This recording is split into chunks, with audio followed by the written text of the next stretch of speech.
What matters is not the precise form. What matters is that you write stuff down and reflect on it.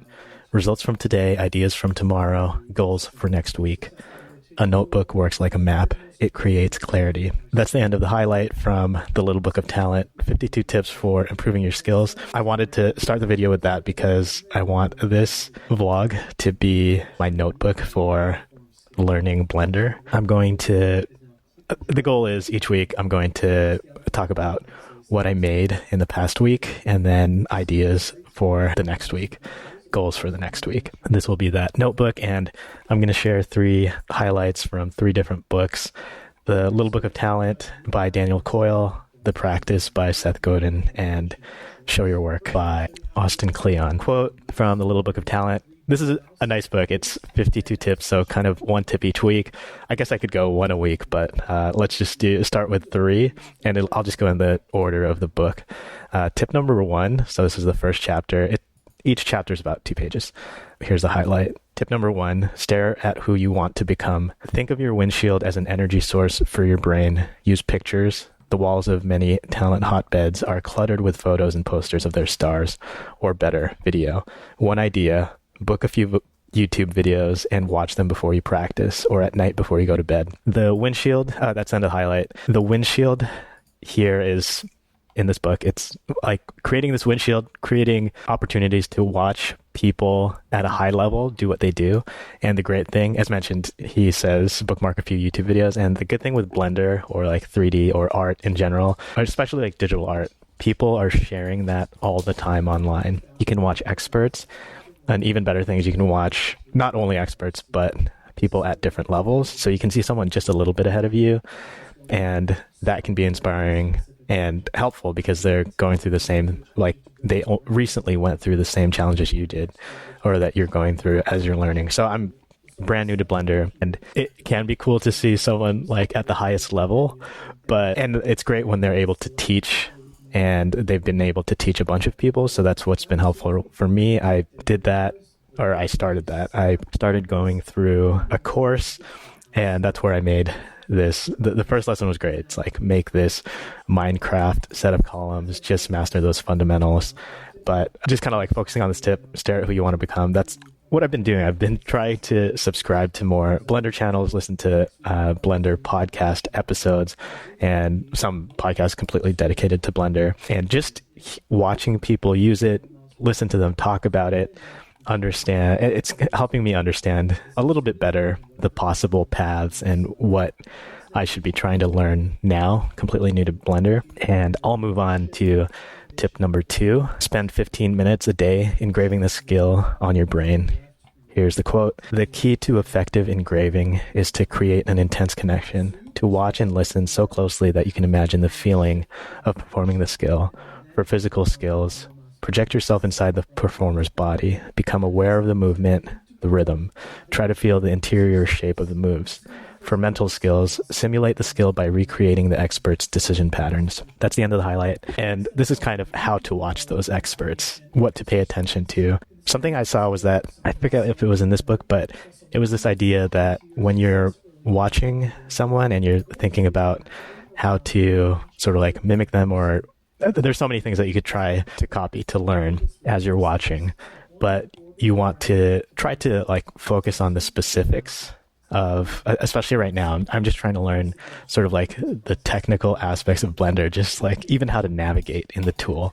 And that was one thing from the tutorial that was called out that I really liked. It was just this basic thing of setting up your keyboard shortcuts and then doing this 3-step process of select an object, and then I forget what the word is, but it's like focusing on that, like reframing to that object and then orbiting around it. And the suggestion is just practice that over and over for a few times to get the hang of it, because you're going to do it thousands and thousands of times. It's thousands and thousands of times. It's one of the most basic movements or most basic things that you'll do in Blender. Select an object, focus on it so that you can make edits to it. And then number 3, this tip is titled Steal Without Apology. And the highlight is stealing has a long tradition in art, sports, and design, where it often goes by the name of influence. That's the end of the highlight. And this is along the lines of steal like an artist, And he even like quotes that later. And he gives examples of Steve Jobs being inspired by the UI that was originally designed at Xerox PARC. The Beatles stole the high woo from their idol Little Richard. And then he also writes, the young Babe Ruth based his swing on the mighty uppercut of his hero, shoeless Joe Jackson. And it does always become like this tricky thing with art, with where it's like, okay, you do want to get inspired. You don't necessarily want to steal, like actually steal in the like negative connotation. So you don't want to take something, recreate it, and then pass it off as if it's your own. But you might want to look at it and actually just try to reproduce it to practice the movements, do a deep study of someone else's work. And that kind of goes back to the previous tip of like how to watch something closely, like something that you're inspired by, how to look at it more closely. And one of the ways to do that is to try to recreate it. You can keep that private, and then that helps you understand it. And as I'm doing that with Blender, I guess I'm going through tutorials right now, so I haven't like super tried to like recreate anything yet that I've seen. I did try to do this recreation of a very simple doodle version of that scene in Gladiator where Maximus is like walking through wheat and then, putting his hands through the wheat. And I just tried to mimic sort of like the camera angle. And then that helped me just understand how to move the camera, Blender, doing like keyframes for the camera. But the person, I didn't even have like a 3D model as Maximus. I just used grease pencil to draw a sketch. And I think that goes to another thing, just like looking at videos of people's work in Blender and what they're sharing and seeing like, oh, this looks cool. What are they using? And then learning, oh, they're using grease pencil here. And then opening it up and realizing that they're making it look way easier than it actually is, at least in the beginning. And that's what experts do. They make hard things look easy. So that's another thing I'm trying to keep in mind as I'm learning. Give myself a little bit of grace here that I'm just starting. Some things will be pretty frustrating. Some things will look easy or seem like they should be easy. And maybe in the future they will be. But right now, I'm just trying to figure out like the narrow path for what I want to learn. And I'll move on to this book, The Practice by Seth Godin. It's called The Practice, Shipping Creative Work. And I'll share 3 highlights here. But overall, I love Seth Godin's books. And this is my favorite. This is the one that I revisit most often. He writes a lot about marketing and then the practice, shipping creative work. It relates to marketing in that a lot of like modern, social media marketing is through showing work and just building up a personal brand. A lot of people have like personal brands that they're trying to build up, and a lot of that is just built up through shipping creative work. So the first highlight here is that you can find the time. He writes, you manage to find an hour every day to bathe, to eat, to commute, to watch Netflix, to check your email, to hang out, to swipe at your phone, to read the news, to clean the kitchen. Show us your hour spent on the practice and we'll show you your creative path. That's the end of the highlight. And this is something I've been thinking about and like trying to figure out, where can I find that hour? And it is what he says. There's all these different things that you do that would definitely add up to an hour. And it's not to say like, stop doing everything else.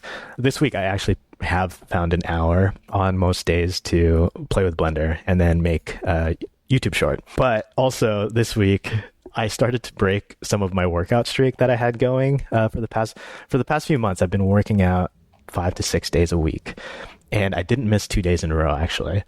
It's the most consistent I've been with lifting weights in a long time. But then I started to get interested in this, and I really wanted to not sacrifice that workout time, and I still don't. So I'm trying to figure out what to do. I think part of it might be that it's not going to be an hour a day, just like accepting it won't be an hour a day and figuring out, okay, what can I actually do in 30 minutes?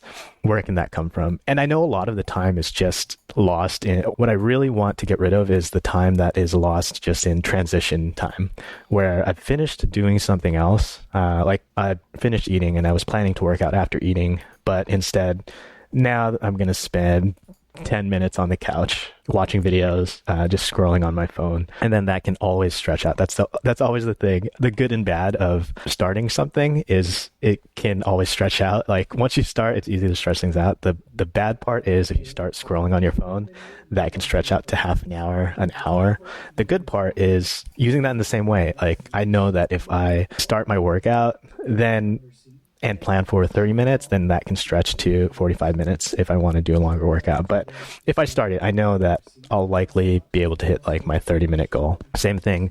Actually, that's the same thing. Like learning Blender, playing with Blender is seeing how easy it is to just, I'll just say like, okay, I'm going to just hop on, try something, like I have some idea or want to see if I can change the light or something.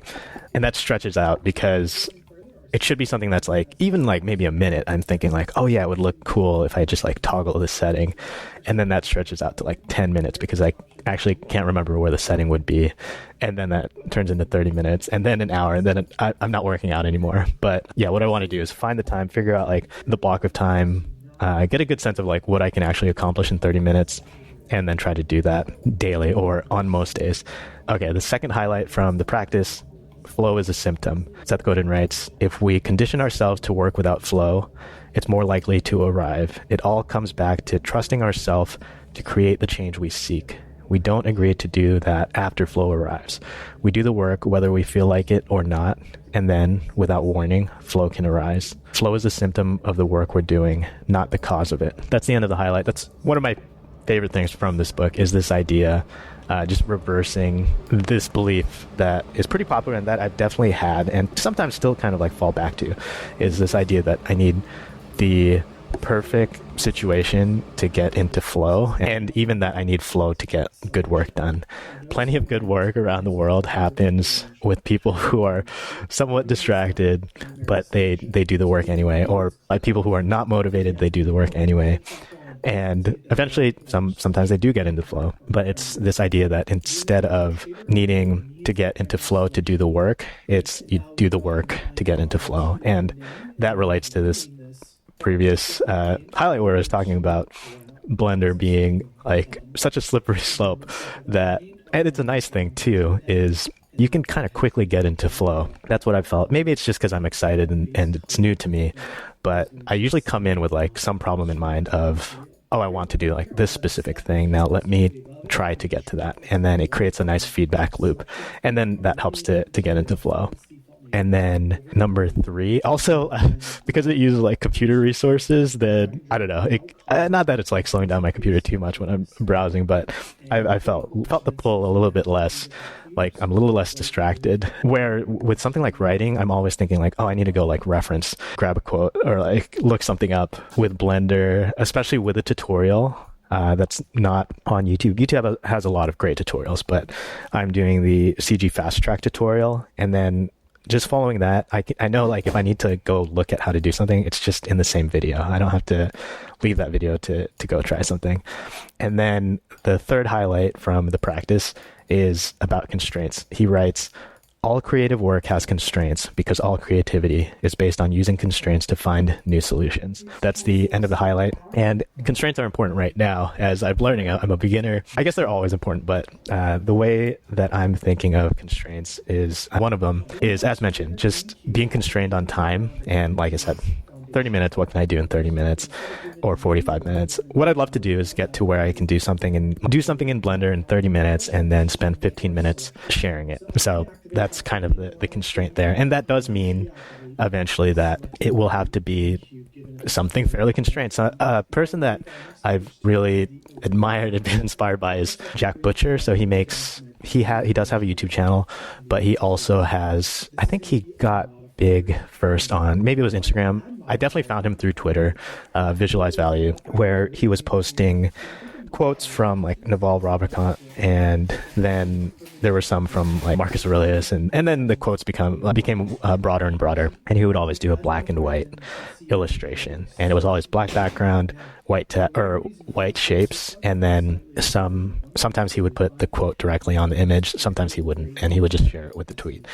And he's talked about this a lot, why he chose that. And now he does a lot of other different art, digital art, physical art. But that was like the primary way I would say I think that he built his audience was through these black and white illustrations. He still posts them on his like main feeds. And the constraint he had was to try to do those, I think he says in 15 minutes, and he had it, eventually maybe it was in Figma. He might still do it in Keynote, but he built the system up so that he would always have, he wouldn't, once he got to kind of like his workspace, he didn't have to think, oh, what quote am I going to, like, I need to go through a bunch of different books to find one quote for today. No, he already had like his filtered set of quotes that he knew he wanted to work with. And then he always knew it's going to be black background, white shapes to convey like the idea in the quote.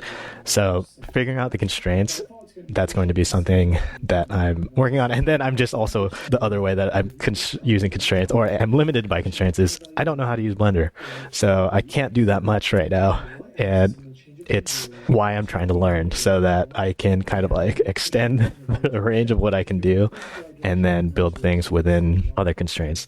There's not much right now that I can do, so the constraints are sort of organic. The third book that I wanted to talk about is Show Your Work. This is by Austin Kleon. It's about creative work, and he is an illustrator and author and writes a newsletter every week. And yeah, this book, Show Your Work, is one from, I would say, his trilogy of books. He has a few, I think he has a few other books, but the three books are Steal Like an Artist, Show Your Work, and Keep Going. Show Your Work is specifically about sharing your process, and that's how you can build your audience, build your community, is by sharing. So what should you share? So many people share their art routines today, especially Blender. So here's a highlight from his book. He writes, almost all of the people I look up to and try to steal from today, regardless of their profession, have built sharing into their routine.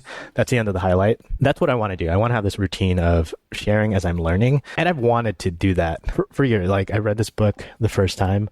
It's been years, maybe even like, I don't know if this was out 10 years ago, but yeah, this book has been in the world. I've read it and I've had this idea in mind of, oh yeah, I should share what I'm doing. And you hear versions of this, like Gary Vee says, document, don't create. That you don't want to, if you're going to share something every day, you don't want to have to have like the muse and deep inspiration and have to like do a bunch of work to share, like to create something brand new every day. Instead, if you just share part of your process, that can make it easier to share something daily, ship something daily.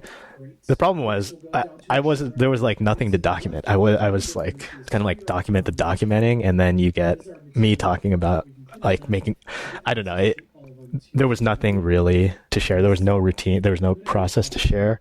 So that's what I want to do. That's why I wanted to try to learn a hard skill, a technical skill, and share the process as I'm learning it. And that's why I picked Blender.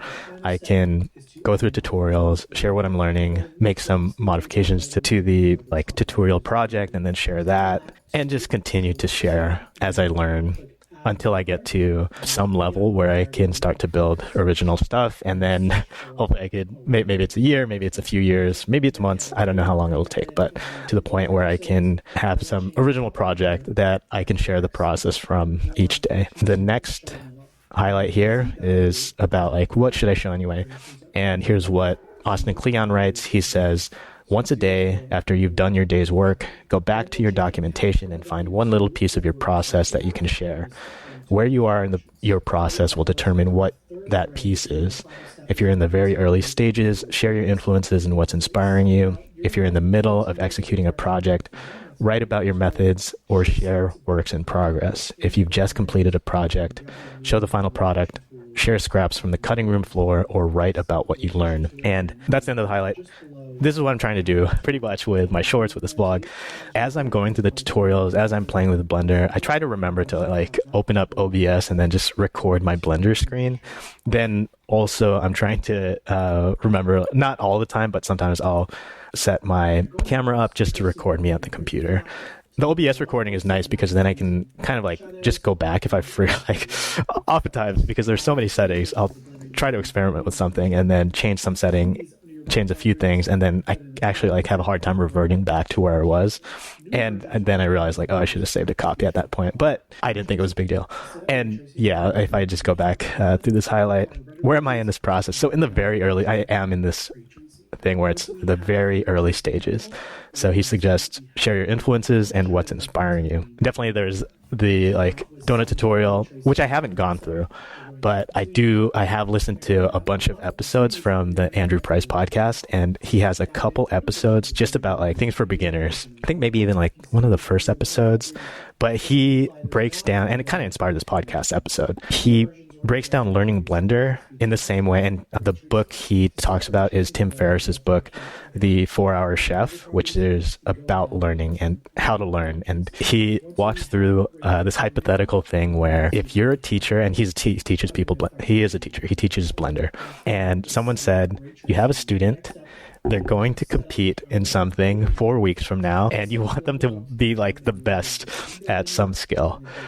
What would you do? And of course he knows, like, it's hypothetical, right? But it's not realistic that you're going to get someone from zero to like world class in 4 weeks.